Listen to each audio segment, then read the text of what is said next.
Okay, listen up. Balan Wonderworld is not the worst game of 2021. And I will tell you why that is. I will give you my honest opinion. I have completed it 100%. I did it on the PS5 and I put in over, I believe, 60 to 70 hours. So I have played it a lot.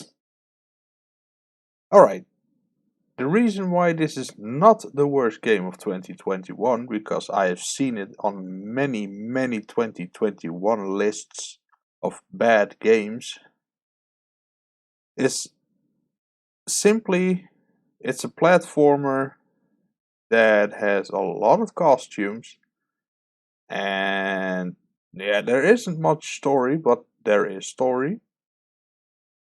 But the things that I liked, and these are my, let's say top 10 perhaps reasons why it's a good game, at least a decent game, is there are a lot of collectibles.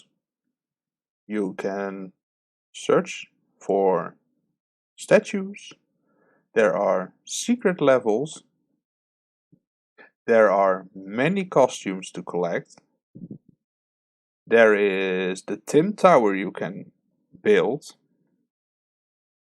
there are multiple ways to defeat a boss, and it's fun to discover them all. There is secret costumes. That's already number 6. Um, let's see, what do we have even more? Well, let's keep it for now at the top 6. I will come back to it if I find something else that I really liked about the game. Of course, there are some negatives about the game, I must admit that. Because by far it's not a perfect game, but it's a decent game. There are only a few things that I disliked about the game. That's number 1 is when you get hit, you will lose a costume. And when you have collected a secret costume, or should I say a rare costume, when you lose it, yeah, that's not so fun. And sometimes the camera can be annoying in small cramped up spaces. And yeah, and there are too many costumes that are the same. For example, you have this kitten who can jump on air, but you also have a reindeer who can do that, and you have also a unicorn who can do that, and there are more costumes that can do that.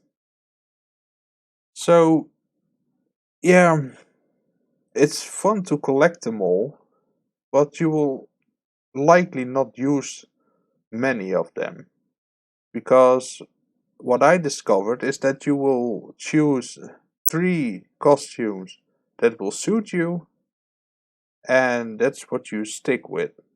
So I usually had a, yeah, you call it an Incarella. That's that's a squid-like costume that throws paint. I used that for my ranged attack. I used the reindeer because it can skip a lot of ground. And I used mostly the the jump one. Yeah, I don't know the name of the costume, but it lets you jump 3 times in a row to get to higher places. But there are also ones that are totally useless. At least there are 2. They were so worthless that I could not stop laughing at them. That is, there was a rocket-powered costume. You move extremely slow, and all you can do is go straight up, and that's it. You cannot move, you cannot control where you're going. Nope, just straight up, and that's it. Well, there are two of the same costumes. There are two that do exactly that. Just walk slow and go straight up. Well, after 60 hours of gameplay, I finally finished it. But there are things in the game they don't tell you. There is a secret hard mode. And there is an article about it, how to get it, but it's a little strange because all you have to do is kill enough enemies, and when the enemies turn red, that's the moment you entered hard mode in the game. The enemies will become very aggressive and come in more groups, but there's also trophies attached to them because you will also spawn rare bosses. And that's something else I really liked about the game, the hidden bosses. Well, they are the same as the mid bosses, but tougher. But it was fun nonetheless to find them.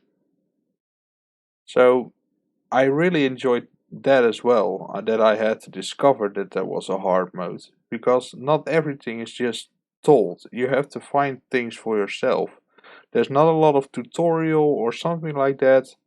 It's just you and the game, and you must figure it out how to get all the trophies, how to get all the statues, all the costumes.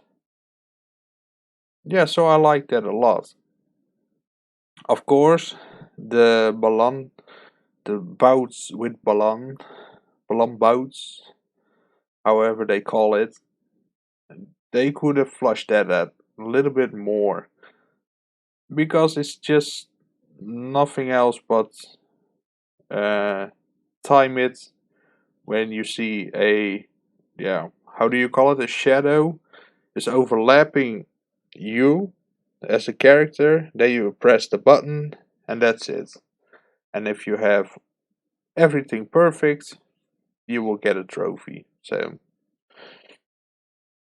yeah, so they could have fleshed that out a little bit more. But I was brainstorming because I I I and I perhaps five other people will hope that there will be a second part. What I would do in this situation, if I was sitting in the chair and I would say, let's make a second part, what would we change? Make a little bit more interesting hub world, but also with a shop, because you can collect gems, and this game you can collect those small Tims. Well, I call them Smicks, but they are Tims. You can feed the Tims with it, with the gems. And that's all you do with those gems. But I would say have a shop where you have found a costume that you can buy it with those gems. That would be also a clever way to use the gems. But I would also make a um, customization shop, and where you can select a headpiece, a chest piece, and a, yeah, pants piece, bottom piece, so that you can create your own costume with three elements. So now you have to pick three costumes with three different abilities, because some will so that when you collected, uh, let's say, a skip bunny a punching costume and a running costume that increase your speed, I would say that you can create your own costumes with a headpiece, chest piece, and a bottom piece, so that you can have one costume with 3 abilities. And I would say you can take 2 of those into the levels. You make them bigger, you make more explorable areas, perhaps more enemies, more secrets, and then you will have a life bar. Instead of when you get damaged you lose a costume. No. You can do more like 4 times get hit and then you lose all your gems. Or you start from a checkpoint or something like that. That you have 3 or 4 checkpoints in a level, and when you get damaged enough you will be teleported back, but not that you can lose your costumes. And if you want to switch costumes, or you find something you need for the progression or something like that, that you can choose which one of the costumes you will replace. Because in this game, the one who is in the back will be, because you have 3 in a row, and the one on the right is always the one to go. So in part 2 you should be able to choose which one you replace. And my final thing I would change in the second part is, if you do Balan bouts, do them differently. Make it more that you are the one controlling Balan. And just make them perhaps more like mini games. For example, you have that you need one time you need to fight. Another time it's a time trial. Another time it's an obstacle course. You can think of a lot of things to change them. So that's what I would change in the second game. But that was all I have to say about Balan. I enjoyed it a lot. It's not a perfect game, but it's definitely not the worst game of 2021. Sir Swidian out.